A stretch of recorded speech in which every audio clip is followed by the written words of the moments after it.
Baik, di sini kita sedang melakukan kerja kelompok pada tanggal 16 September 2025. Kita membahas tentang komunikasi antar sel dan proses siklus sel. Nah, di sini kita bertanya kepada ChatGPT materi tentang komunikasi antar sel dan proses siklus sel, di mana terdapat pada bagiannya yaitu penerimaan, transduksi, respon, proses siklus sel umum, proses mitosis, pembelahan meiosis, regulasi siklus sel, dan dari sana saya meminta ChatGPT untuk mencarikan jurnal tentang materi tersebut. Nah, setelah itu saya mendapatkan jurnal dari ChatGPT yang berjudul Cell Cell Communication, New Insight and Clinical Implication. Sebelumnya akan saya terjemahkan dulu. Hmm,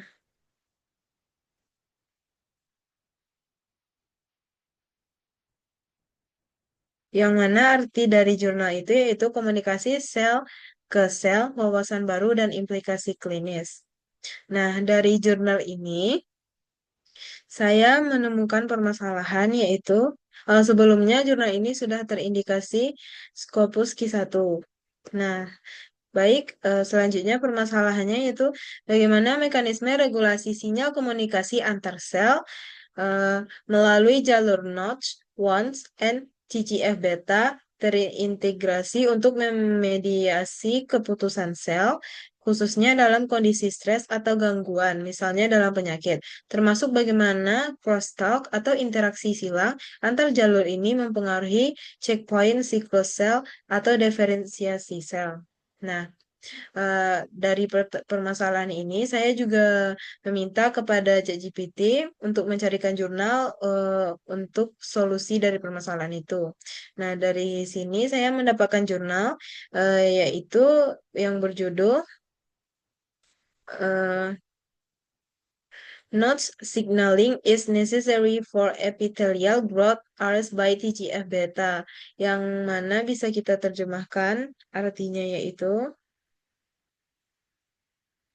sinyal nudge diperlukan untuk menghentikan pertumbuhan epitel oleh TGF beta, di mana jurnal ini sudah terindikasi Scopus Q1.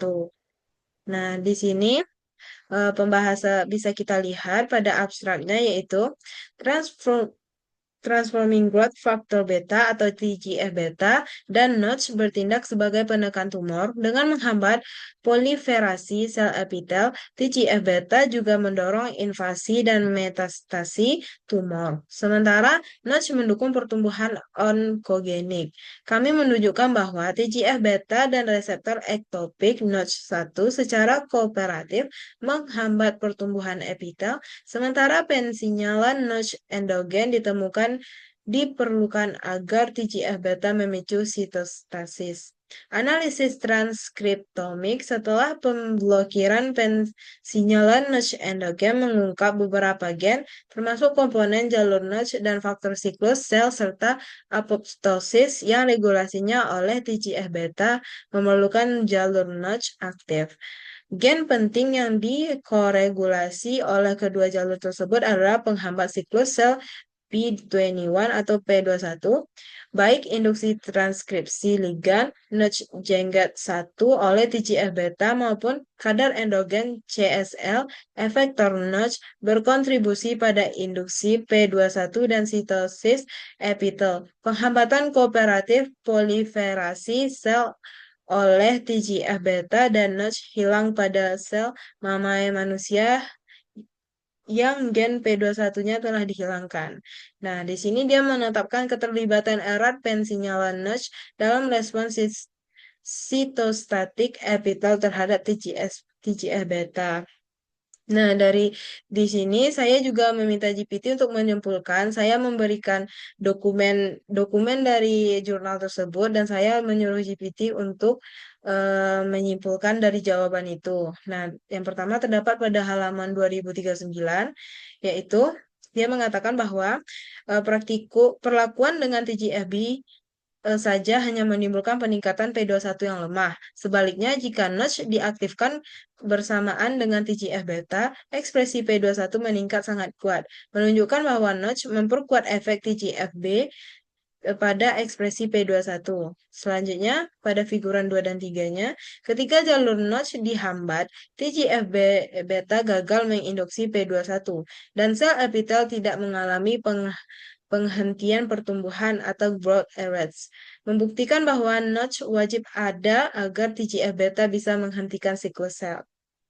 Selanjutnya yaitu pada halaman 2042, Eh, hasil dari jurnal itu menunjukkan bahwa sinyal nudge diperlukan agar TGF-beta dapat menghentikan pertumbuhan sel epitel, yaitu melalui induksi P21 secara bersama-sama. Jika komunikasi atau crosstalk ini terganggu, maka sel bisa lolos dari checkpoint yang dimediasi TGF-beta dan tetap terus membelah. Ini relevan dengan kanker, karena sel yang tidak berhenti membelah bisa menjadi tumor.